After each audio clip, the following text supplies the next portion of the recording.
রক্তাক্ত দেহ উদ্ধার মেমারিতে।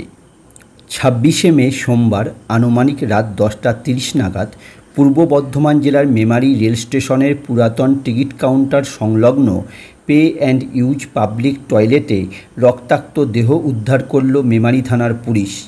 মৃতের নাম রাজেশ থাপা, বয়স আনুমানিক ৪৫ বছর, বাড়ি পশ্চিম বর্ধমান জেলার দুর্গাপুরে।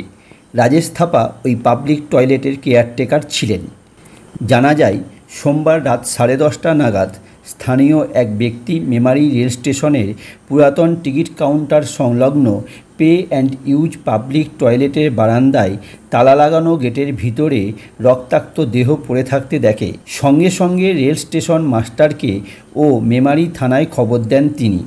ঘটনাস্থলে উপস্থিত হয় মেমারি থানার পুলিশ, বর্ধমান জিআরপি ও শক্তিগড় আরপিএফ।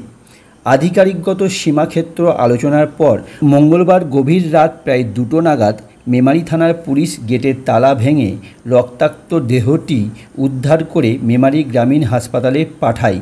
সেখানে কর্তব্যরত চিকিৎসক মৃত বলে ঘোষণা করে। বর্তমানে দেহটি মেমারি থানায় নিয়ে যাওয়া হয়েছে। মেমারি থানার পুলিশের পক্ষ থেকে মৃতের বাড়িতে খবর দেওয়া হয়েছে। মঙ্গলবার সকালে ময়নাতদন্তের জন্য বর্ধমান মেডিকেল কলেজ হাসপাতালে পাঠানো হবে। মেমারি থানার পুলিশ অস্বাভাবিক মৃত্যুর মামলা দায়ের করে তদন্ত শুরু করেছে।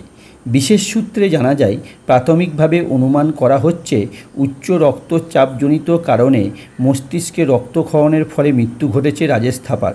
তবে মৃত্যুর আসল কারণ ময়নাতদন্তের রিপোর্ট আসার পরই জানা যাবে। গোটা ঘটনায় চাঞ্চল্য ছড়িয়েছে মেমারিতে। ক্যামেরায় নূর আহমেদের সঙ্গে আনোয়ার আলীর রিপোর্ট, 0 পয়েন্ট নিউজ, মেমারি।